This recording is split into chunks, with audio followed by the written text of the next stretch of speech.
subdivision to allow him to fill in this land that he purchased because it was a huge gully in it. Of course, I mean, clearing all the trees, and we had deer in our backyard for about 2 summers. It was great because they fled where they were at. Anyway, they filled the land in, and what he had proposed, that they were gonna put single-family homes on this property, or he had filled some land in down along Oakdale, and they put a park down there, and there's a trail you can walk around, and there's soccer fields. I said, great, all right, I'll sign it, because I would love to have a park at the end of our street. Now there's a rezoning. They want to rezone it for a senior living center. And it's basically apartments for 55. Now, I'm 70, okay? I thought seniors were like 65 and older, but this is 55. And, right, and so, anyway, it's apartments, and we all have single family. There's another representative from our subdivision here, and we want to know how we can go about keeping them from changing this, and kind of segueing off this gentleman's, and have a park there instead of apartments at the end of our subdivision. Okay, and that zoning case you're talking about is coming up next month before the planning commission. Right. It's Z6. As far as opposing it, you know, there are 2 public hearings that you're more than welcome to show up and tell the board why you're opposed to it. You can send emails to all the board members. Their email addresses they're on the county website. The planning commission's emails are on the county website also. You can send us emails or letters or whatever you want to send in to prove your point. You know, but it was zoned like 15 years ago for houses in the back and some shopping in the front. Right. Now they want to rezone it for 122 senior living units, which are basically just I think apartments. it's 144, no, it was 122, you're right. 122. You know, as far as making it a park, you know, we hear that a lot, but the fact is the county just doesn't have the money to keep buying properties to make parks. Well, there's 3 schools right there. There's, you know, both Rivers, there's a charter school down on Mapleton Parkway. I'm sure on everyone's mind here, there is the Mapleton Trash Bomber. What have you guys done to find this guy? I mean, I know he's, you know, just out of the scope of the police. He does it in the middle of the night, but we've been dealing with this guy for too long to let him run rampant in our city and to continually pollute our area. So what can you guys do about this? Yeah, and what Mr. Chin is alluding to is there is someone in the Mapleton Smyrna area that spreads newspaper and magazines and bags of them, and if he or she or whomever it is drives down the road in the middle of the night. I'm sorry? It. Drives down the road in the middle of the night and will literally, I don't know how he's doing it, but he throws those bags of shredded material all over East-West Connector, Mapleton Parkway, Veterans Memorial, South Cobb Drive. Those are in the roadway. The DOT ends up cleaning up ultimately the mess that he is making. I think Cobb Police was looking for, you know, trying to find a way to catch this person, but if anyone sees anything, you know, they just need to contact the police department. They can contact us, or code enforcement. We can, you know, refer to Cobb Police tag numbers, anything that you may see that looks unusual, but to date, he or she has not been caught. And I would add to that the police department has specifically asked that people file complaints when this happens. Because although we talk about it a lot on Facebook and Nextdoor, we're not actually filing complaints. So if it happens in your neighborhood, while you're still mad picking it up, call the police. Okay, all right. I'm hoping. I own a commercial lot, and it was zoned as neighborhood shopping. Previously, it was a mechanics garage at one time or another. And my question is related to mechanics garages and what have you too. Are cars in Cobb County allowed to be parked on paved parking lot, or now I hear they're requiring that they cannot be on paved, they have to actually be on concrete now. What is the new requirement regarding this? I know that gravel is not allowed, so I'm just want to get some idea on that, please. They, for a commercial auto repair, a mechanic type shop, Right. the vehicles all should be parked on a hardened treated surface. So hardened and treated, that's gonna be some sort of hardening agent such as concrete or asphalt, Mhm. or maybe even a tar and gravel mix. Mhm. For commercial lots, they have to go through plan review and they need to submit a parking plan showing that each vehicle that's in for repair plus customer parking and employee parking, that there's adequate parking for the number of vehicles that they're bringing onto the lot.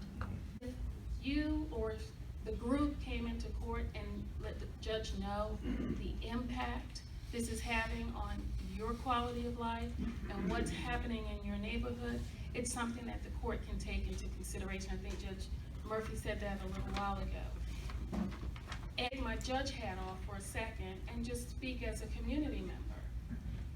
If a commissioner meeting saw all of you sitting there, and you came in and you let them know about these issues that we're hearing about, because today what we're hearing is, you know, I've got this problem, I've got this problem, I've got this problem.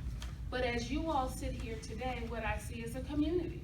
And if the community organizes and comes in to a commissioner's meeting and let them know what these issues are, and let them know that we want some action taken, and if we can't get action taken, then maybe we're gonna have to figure out how we get action taken, and I think we all know how that happens. So, that is how you flex the muscle that you have. You've got to show some power and some organization as a community, because that's the only way you're gonna see change, that's the only way anyone's going to take you seriously, because if you come in and I just lose your vote, that doesn't mean a whole lot to me. But if a community comes in, and I know that now, if I don't do something, perhaps they'll find somebody else to replace me. And that's the only thing that is going to make an impact. There was a case, it was $40,000 of outstanding tickets. So it was some kind of actor that was just in constant violation. The individual had blown off court. When you miss court, a warrant for your arrest issues. So there was an active warrant for the responsible party on this case with $40,000 in outstanding tickets. She strolled on in, thinking I don't know what she thought was gonna happen, but I explained to her that what was going to happen was the case was going to be resolved, or the bench warrant would be executed and the individual would need to go into custody pending the trial. Suddenly, whatever the corporate entity that was involved came up and delivered a check for $40,000 that day, that fine. And to be clear, code doesn't get that money and the court doesn't get that money. All of that money goes to the general fund. We're not a money-making entity for the county. The fine is a punishment. And obviously, in this case, it was severe enough that the punishment was a $40,000 fine. So when appropriate, we absolutely have serious repercussions for people's actions. I am a homeowner of nearly 25 years here in Mapleton, and I do have 2 homes. And I tirelessly fought against a zoning application last year 40% of the time. And I want to understand that this Cobb Code Amendment of 13437, special land use permit for the purpose of building student housing, is anyone familiar with that? Because my understanding is building up a case so that Z11 application can come back up right across the street from our subdivision, which we were here first, and we don't want a shelter or a men's shelter, homeless shelter across the street from our subdivision, where we have $300,000 plus values in our homes. Okay, that code amendment you're referring to is for our student housing code, and this has no bearing at all on the Z11, the one you're talking about, the homeless shelter. Yes. that code section is only permitted in regional activity centers, so only by Town Center Mall, Cumberland Malls where they're permitted, and they have to be near a university. So there's no way that's gonna be used, near you to put in a shelter of any type.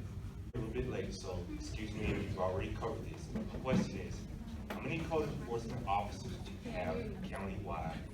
How many are dedicated to this area?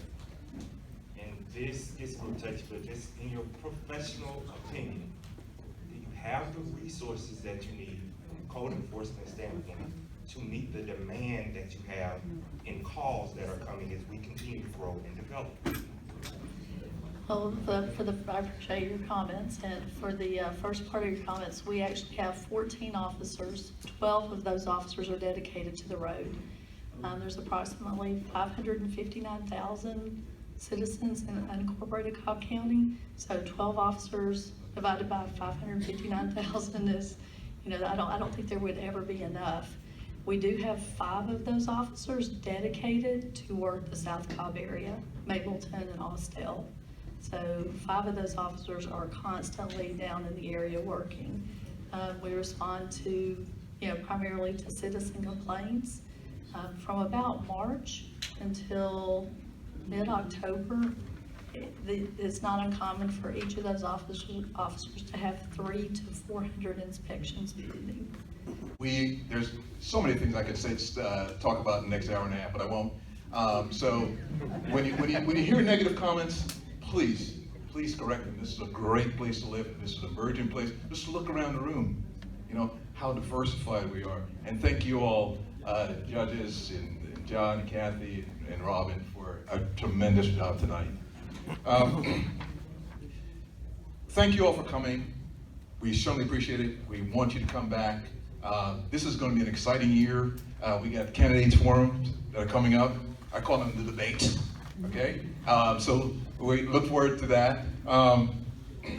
Also want to just briefly recognize our sponsors. A couple of them are here tonight. I know Jackie and Taryn, and if I missed anyone who is actually present among our sponsors. But you know, without you all participating and without our sponsors and your membership, right, this doesn't happen. So I encourage you tonight to please, if you're not a member, sign up. Number 2, if you have some time, get involved. Because 5 years from now, when this place is blowing up, I don't want to hear people who didn't do anything start talking about, oh yeah, I was there. I was involved, yeah. Okay? We are looking for board members at our next annual meeting, as Joel just announced in May. So if you're interested in serving in the community, and interested in a board position, a leadership position, please do sign up. Volunteers, we're also looking for volunteers. Go online. We have a list of volunteers opportunities that are online as well. Mableton, www.mableton.org, and check your email or Facebook page right now, because we just sent you all a solicitation asking for those who want to participate in the as board members or as volunteers. All right, so you should have that right now. Your phone should be pinging. All right, Joel, that's all I have. Thank you very much. You all, appreciate you. This is awesome. As a chair of MIC, I'm so proud. Thank you.